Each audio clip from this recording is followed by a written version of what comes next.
Hello everyone and नमस्कार। Welcome to my channel High Rises, जहां आपको मिलती है पूरे विश्व की महत्वपूर्ण जानकारियां और कई रोचक तथ्य। तो आज शुरू करते हैं चंद्रयान 3। आज मैं आपको अपने चैनल के माध्यम से चंद्रयान 3 से जुड़ी कुछ महत्वपूर्ण जानकारियां व तथ्य और उद्देश्यों के बारे में बताने जा रही हूँ। सबसे पहले हमें ये पता होना चाहिए कि चंद्रयान 3 कब और कहाँ से लॉन्च हुआ।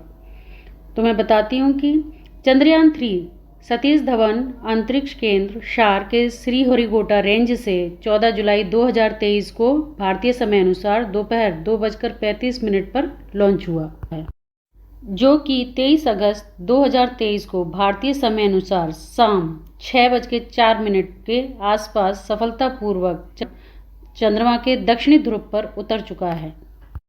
में सन 1960 के दशक में चांद पर जाने का दौर शुरू हुआ। उस समय शीत युद्ध चल रहा था।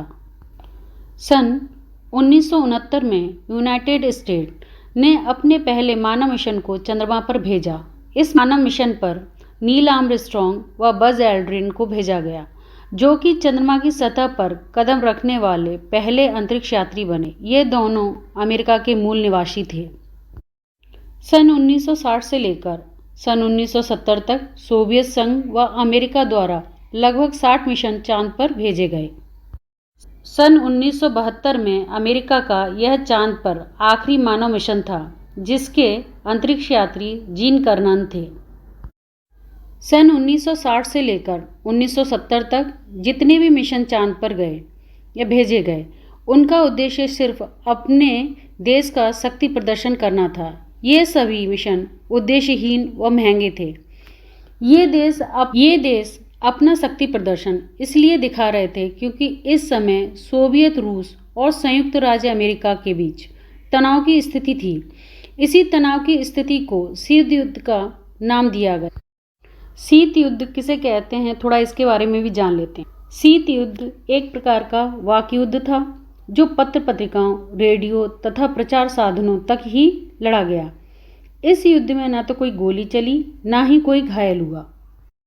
सन 1960 से लेकर 1970 तक जितने भी मिशन चंद्रमा पर भेजे गए, वे सिर्फ अमेरिका व सोवियत संघ के द्वारा ही भेजे गए।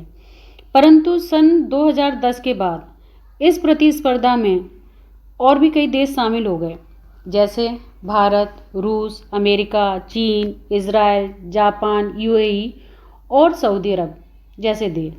भारत ने अभी तक चांद पर 3 मानव रहित चंद्र मिशन भेजे हैं। पहला चंद्रयान, जिसे बाद में चंद्रयान 1 का नाम दिया गया। यह मिशन सन 2008 में भेजा गया, जो कि सफल रहा। चंद्रयान 1 के द्वारा भेजी गई जानकारियों से चंद्रमा पर पानी की बर्फ होने की पुष्टि हुई। इसरो ने दावा किया कि चांद पर पानी भारत की खोज है। चंद्रमा पर पानी की मौजूदगी का पता चंद्रयान 1 पर मौजूद भारत के अपने मून इम्पैक्ट प्रोब ने लगाया। यहाँ तक नासा भी चांद पर पानी होने की पुष्टि कर चुका है। इसरो के अनुसार चांद पर पानी समुद्र, झरने, तालाब या बूंदों के रूप में नहीं, बल्कि खनिज और चट्टानों की सतह के रूप में मौजूद हैं। चंद्रयान 1 22 अक्टूबर 2008 को सतीश धवन अंतरिक्ष केंद्र शार के श्रीहरिकोटा रेंज से लॉन्च हुआ था, जो कि 30 अगस्त 2009 तक सक्रिय रहा और उसके बाद संपर्क टूट गया।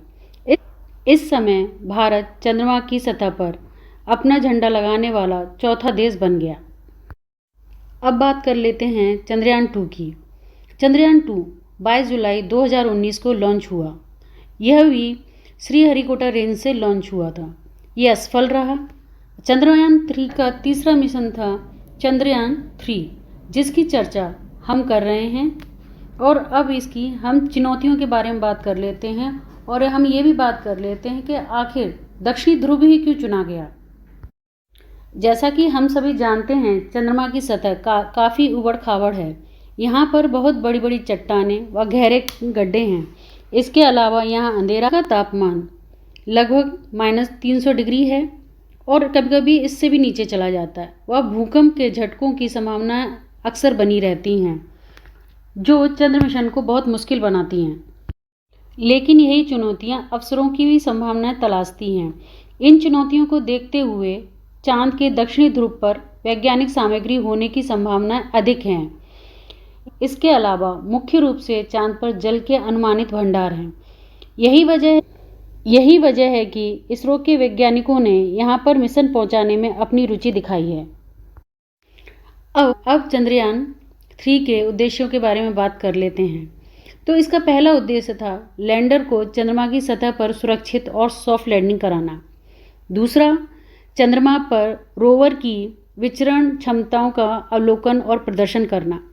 तीसरा था चंद्रमा की संरचना को बेहतर ढंग से समझने और उसके विज्ञान को अभ्यास में लाने के लिए चंद्रमा की सतह पर उपलब्ध रासायनिक और प्राकृतिक तत्वों, मिट्टी, पानी आदि पर वैज्ञानिक प्रयोग करना।